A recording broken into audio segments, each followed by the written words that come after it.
of individuals who are currently and actively mobilizing and sponsoring some Kenyans to take part in violent activities and will be on high alert tomorrow. Those responsible will face the full force of the law. The police will do everything under the law to protect peaceful protesters and members of the public going about their businesses, including children and students going to school. Thursday, as I've said, will be a normal business and school day. Our children are free to go to school and people to go about their businesses. The Constitution guarantees the right to education and lawful means of earning a living. We expect that members of the public, including protesters, will not wait for the police to make their security and safety choices. Even if you are a peaceful protester and find yourself in the middle of goons and criminals, it is advisable that you make the right decision by disassociating yourself from this company. This will make it easier for the police to enforce the law. We have also noted with concern unfortunate utterances by some leaders, including from the religious society, inciting members of the public by insinuating that the government is in any way supports goons and criminals.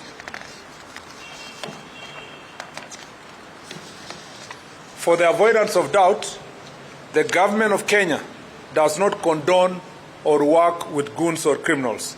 The police are under instructions through the policy guidance of the Cabinet Secretary to decisively deal with all goons without fear or favor. In fact, it is clear that those who are insinuating that the government is working with goons, including those who, applying reverse psychology, tried to blame the government and the police on matters of violence and to try to tell the public that tomorrow the government is going to plan goons.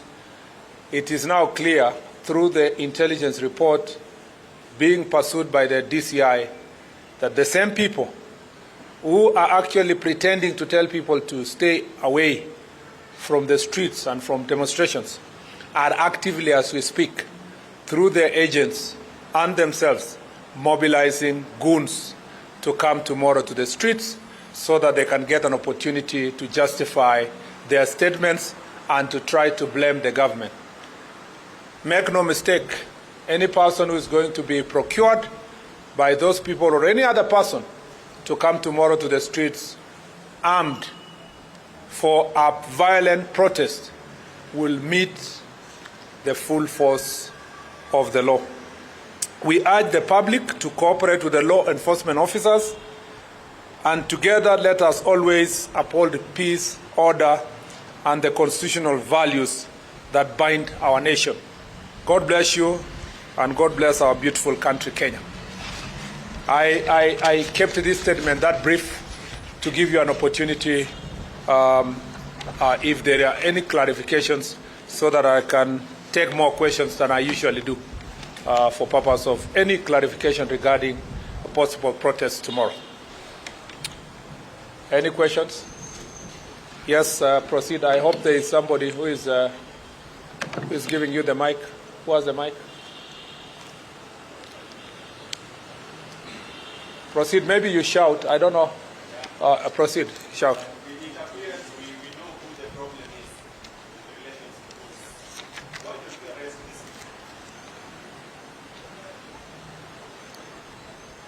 Yes, another question.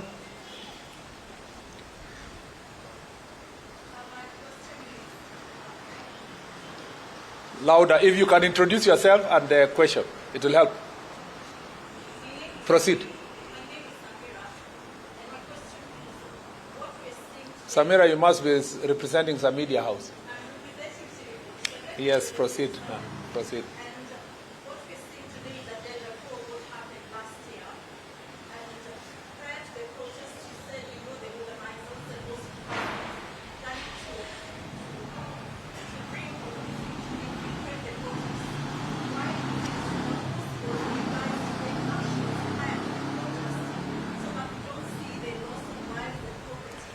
Thank you. I think your question, there are two questions are similar.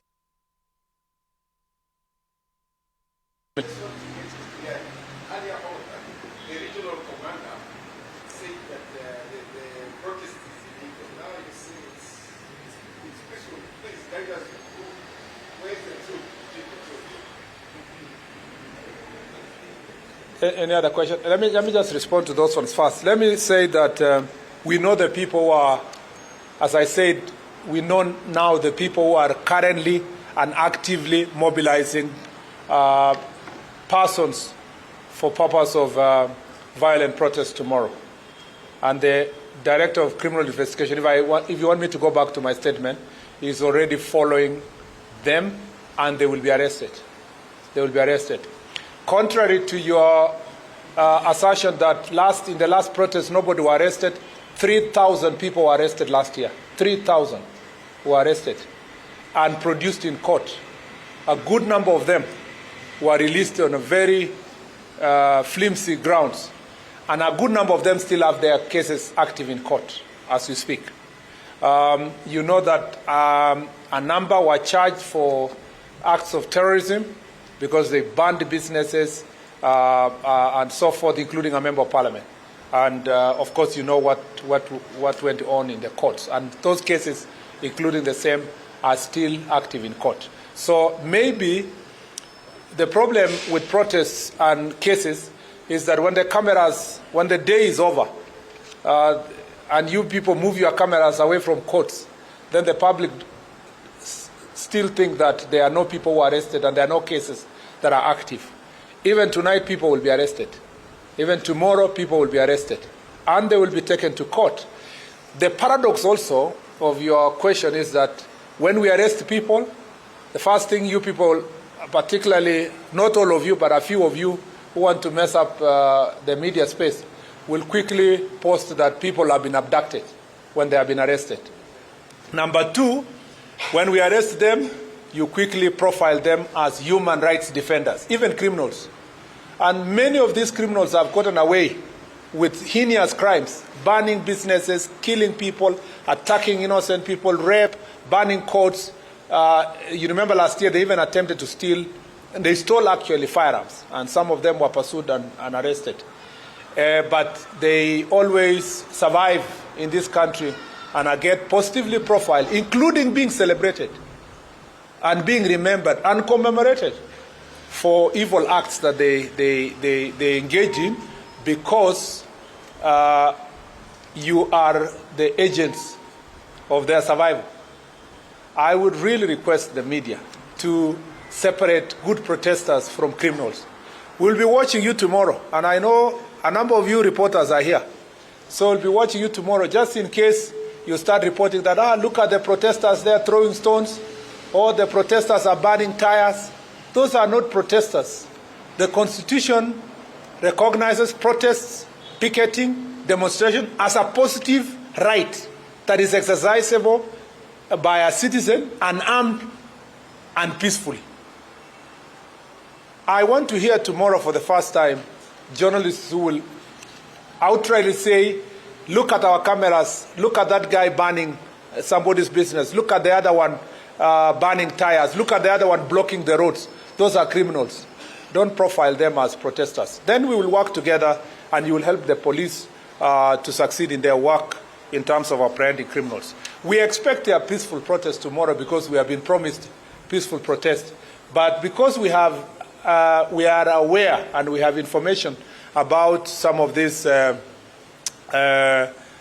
political actors are busy mobilizing criminals to come to the street, that's why I told you the DCI is pursuing them, and a number of them will be arrested tonight and more tomorrow. And please don't glorify them as heroes and heroines. On the question of, so that answers the two questions. On the issue of legality of tomorrow's, remember that the question you had posed to the regional commander was whether the Inspector General of Police has been notified. The procedure in the Public Order Act is to notify the OCS in the police station. Finally, that has been confirmed, that notification has come from some families and citizens that they would like to carry out peaceful protests tomorrow. So there is no question. However, even in that case, violent protests are still illegal, and it will not happen. We will make sure the police will do everything to ensure that anybody who is armed and who is not keeping peace will not be allowed to roam about the city of Nairobi and any part of the Republic of Kenya. I'll take the last set of questions. Yes.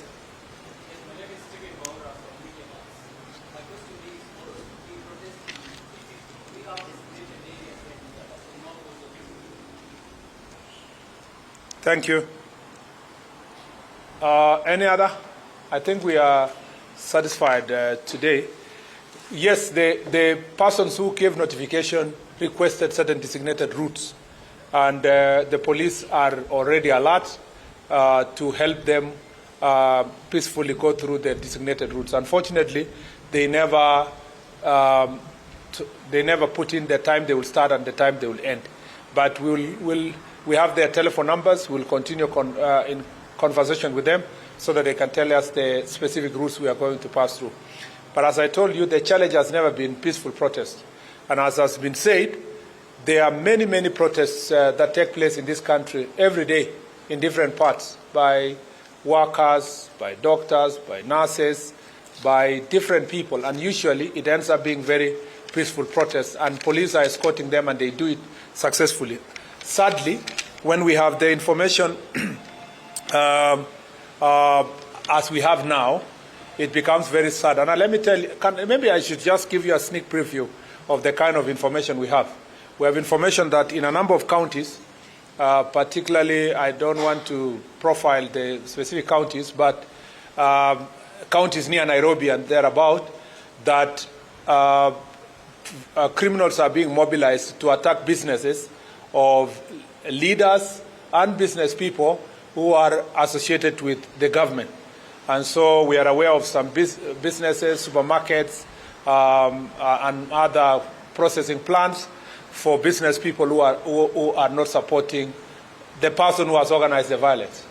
And so the DCI is on the case of all those ones who are being mobilized and taken to go and loot supermarket and other businesses. What is the motive? We understand that the possible motive, this is still early, but the possible motive is that there are a number of businesses and businessmen who have refused to support certain politicians financially and their political ideology. In the process, they want to use the protest and the excuse of tomorrow's protest to target their businesses as a way of sending a message and blackmailing other business people that they must support his tribal agenda by force. So the DCI is on that case, and it will be dealt with. Asanteni sana, and I look forward to successful tomorrow. You're also reporting Kenyans who will go about their business, and our children going to school and their right to education being respected, so that everybody can succeed in everything they do. Asanteni sana, and may God bless you. Thank you.